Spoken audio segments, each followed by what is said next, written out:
গতকালকে মৌলভীবাজারে মহন্ত বিদায় কীর্তন করে, কথাগুলো একটু খেয়াল করবে। মৌলভীবাজারে মহন্ত বিদায় কীর্তন করে,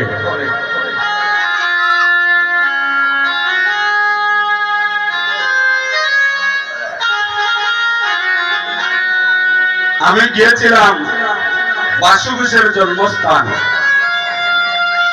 রাজনগর থানার মহলাল গ্রামে। এই বাসু ঘোষ ছিলেন মহাপ্রভুর একজন স্বয়ং পার্শ্ব। ব্রজলীলায় দাপলীলায় ছিলেন অষ্ট সখীর মধ্যে একজন সখী, যার নাম ছিল সুদেবী সখী। অভিসারে শুনলেন, সুদেবী হরিষ হইয়া গজপতির হার লইয়া আর গলে দিয়া নিরখিয়া ছাড়ে। এই সুদেবী সখী কলিতে বাসু ঘোষ, জন্ম এই রাজনগরের মহলাল গ্রামে। যাইয়া ওনার 14তম বংশধর, ওনার সাথে আমি গতকালকে আমি যখন কথা বলি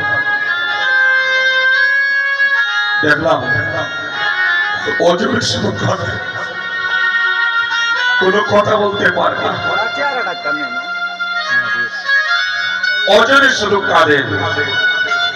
আমি একটু বসাইলাম, বসে বললাম, বাবা আমার মাথার মধ্যে মাথায় হাতটা রাখি একটু আশীর্বাদ করো আমার। কথাই বলতে পারে না, শুধু কাঁদে। জগতে একমাত্র কাঁদা বিনে ভগবানকে লোভ লালসা না দেখিয়ে একমাত্র শুদ্ধ ভক্তি সরল প্রেম আর নয়।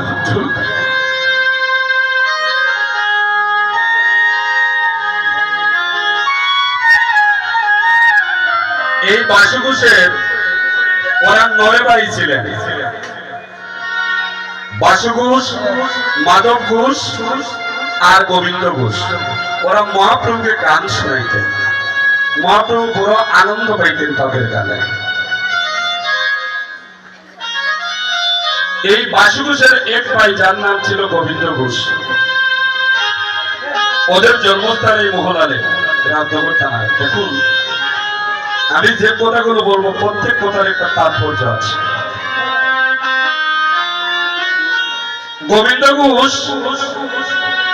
গোবিন্দ ঘোষের বাড়িতে গোপীনাথের বিগ্রহ সাইবার সেবা দেয়। ভগবান ইঙ্গিত করলেন গোবিন্দ ঘোষ বিয়ে কর। গোবিন্দ ঘোষ বাবা বিয়ে করলেন। বিয়ে করা মাত্র একবার গোবিন্দ সেবা চলে গেল, মানে 3 বার দেয়। কিছুদিন পরে তার একটা সন্তান হলো, আর একবার নিত্য সেবা চলে গেল 2 বার। ভগবান চিন্তা করলেন, আমার ভক্ত মায়াময়ে আচ্ছন্ন হয়ে গিয়েছে, এই মায়ার বন্ধন হইতে আমি তাকে বাইর করতে হবে। এই জগতে দেখবেন বাবা, গোবিন্দ বলে যারা কাঁদে, যারা গৌরাঙ্গ বলিয়া কাঁদে, তাদের বলে জ্বালা, তাদের বাইরেও জ্বালা। আর এই ভক্তকে ভগবানে বড় কাঁদায়।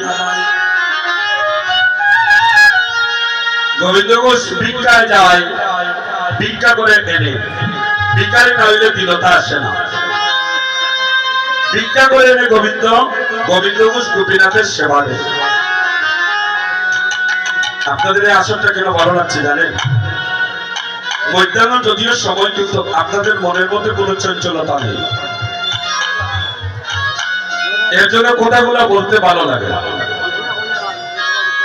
এখন ভগবান গোবিন্দ ঘোষের একটা ভিক্ষা করতে এসে দেখলো গোবিন্দ ঘোষের স্ত্রী জন্মের মতো চলে গেল, মানে মৃত্যু হয়ে গেল। গোবিন্দ ঘোষ কাঁদছে, বড় দয়া, ছোট্ট সন্তান মা চলে গেল।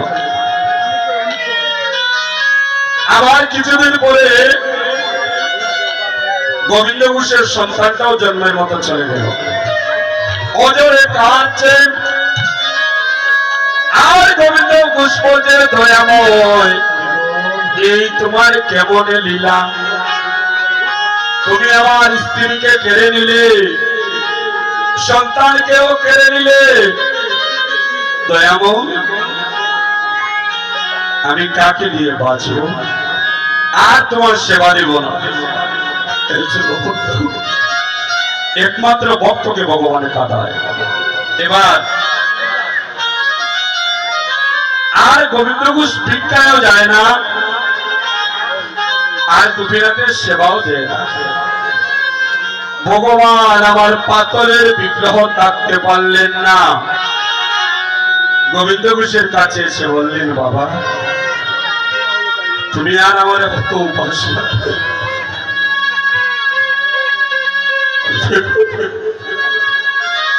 ভগবান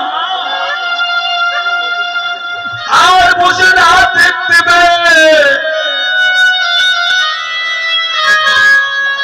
ভক্তের কাছে এসে বললেন, আর কত উপাস রাখবে?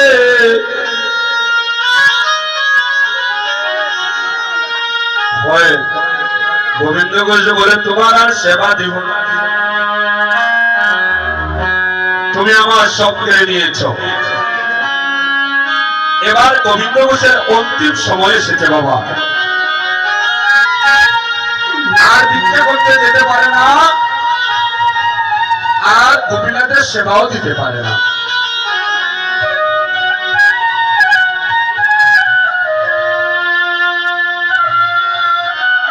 মানে মৃত্যুর সময় এসেছে, মরার সময় এসেছে গোবিন্দ ঘোষের।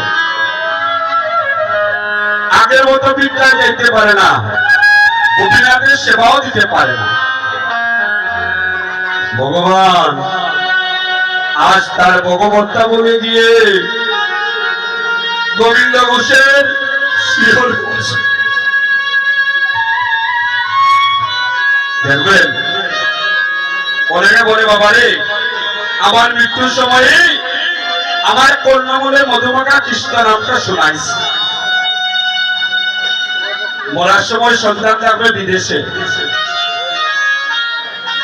আর যে শোনাবে সে যে কৃষ্ণ নাম কর্ণ দিয়ে যাবে তার কোন গ্যারান্টি আছে বাবা? আবার কেউ কেউ দেখবেন বুকের মধ্যে গীতা রাখেন, একমাত্র সান্ত্বনা পুরস্কার। গোবিন্দ ঘোষের ভজনটা যদি আপনারা শোনেন, কথাগুলো শুনলে আপনারা ভজন মধ্যে হয়ে যাবেন। অন্তিম সময় এসেছে, ভিক্ষা করতে পারে না। ভগবান স্বয়ং নিজে পাথরের মূর্তি না রহিয়া গোবিন্দ ঘোষের শিওরে এসে বললেন, বাবা তোমার মনের শেষ ইচ্ছাটা বলো। অনেকে কয় না আমি খাইয়া মরতে পারলাম না, দেখিয়া মরতে পারলাম না। আরে বাবা আসল জিনিসটা চান না কেন? কয় না রে, কয় আমার বাবা বড় বড় খাইয়া মরতে পারলাম না, ঠিক না? এই চাওয়া নয়। গোবিন্দ ঘোষ বলছি, গোপীনা আমার মনে আশা একটু চরণামৃত পান করো ভগবানের। তার পাশে যে গোপীনাথ বসে আছে এটা চিন্তা করতে পারছে না গোবিন্দ ঘোষ। আজ ভগবত্তা বলে গিয়ে নিজের চরণ হইতে চরণামৃত আজ গোবিন্দ ঘোষের বদলে দিয়ে বললেন, বাবা তুমি খাও, আর কি আশা? বলে আমি মরে গেলে আমার অবিচ্ছেদ্য ক্রিয়াটা তুমি করি। ঠিক আছে বাবা, পারবে? হ্যাঁ পারবে। বলে শুধু তাই নয়, হে গোপীনাথ রে, যেদিন আমার অন্তিম সময় আসবে, গোপীনাথ রে, সেদিনে যেন নাম দিয়ে যেন আমার অন্তিম যাত্রাটা হবে।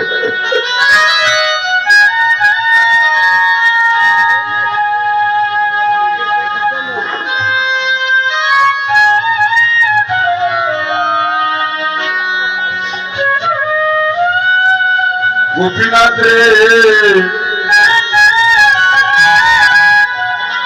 সেদিন আমি নামে গেল, আমি যেতে